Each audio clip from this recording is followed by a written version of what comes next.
സ്ഥാനാർത്ഥികളായില്ലെങ്കിലും രാഹുൽ ഗാന്ധിയെ തന്നെ ഇറക്കി തെരഞ്ഞെടുപ്പ് പ്രചാരണത്തിന് തുടക്കം കുറിച്ചു കോൺഗ്രസ്. അധികാരത്തിൽ വന്നാൽ കേന്ദ്രത്തിൽ ഫിഷറീസ് മന്ത്രാലയം സ്ഥാപിക്കുമെന്നും പാർലമെന്റിലും നിയമസഭകളിലും 33% വനിതാ സംവരണം നടപ്പാക്കുമെന്നും പൊതുതെരഞ്ഞെടുപ്പിലെ അജണ്ടയായി രാഹുൽ പ്രഖ്യാപിച്ചു.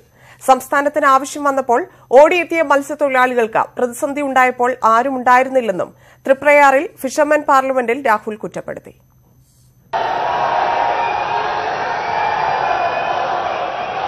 രാജ്യത്തെമ്പാടുമുള്ള മത്സ്യത്തൊഴിലാളി പ്രതിനിധികളുമായി സംവദിക്കവെയാണ് ഫിഷറീസ് മന്ത്രാലയം ആരംഭിക്കുമെന്ന വാഗ്ദാനം രാഹുൽ ഗാന്ധി നൽകിയത്.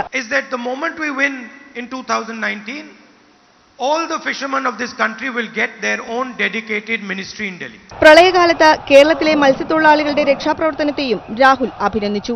പക്ഷേ ഓഖി പോലുള്ള ദുരന്തമുണ്ടായപ്പോൾ ആരും അവരുടെ കണ്ണീരൊപ്പാൻ എത്തിയില്ല. The moment India needs you, you are there.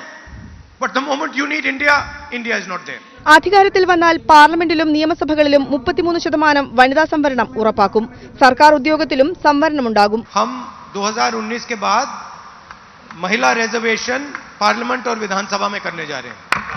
സങ്കീർണമായ GST പരിഷ്കരിച്ച് ഒറ്റ നികുതി സംവിധാനം ഏർപ്പെടുത്തുമെന്നും രാഹുൽ ഉറപ്പു നൽകി. സാർവത്രിക അടിസ്ഥാന വേതനം ഉറപ്പാക്കുമെന്നും രാഹുൽ ഗാന്ധി അറിയിച്ചു. The government of India after 2019 will decide on a minimum income line. സാധാരണക്കാരന്റെ ശബ്ദമല്ല, വൻകിട കുത്തകകളുടെ ശബ്ദമാണ് പ്രധാനമന്ത്രി കേൾക്കുന്നത്.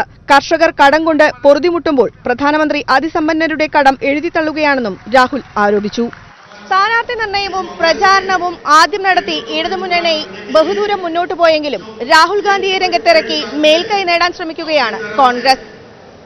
സ്ഥാനാർത്ഥി നിർണയം പാതി വഴിയില്ലെങ്കിലും രാഹുൽ ഗാന്ധിയുടെ വരവോടെ അണികളും പ്രവർത്തകരും ആവേശത്തിലായി. ക്യാമറാമാൻ ഇമാനുവൽ തോമസിനോടൊപ്പം തൃശൂരിൽ നിന്ന് സുവി വിശ്വനാഥൻ, ന്യൂസ് 18.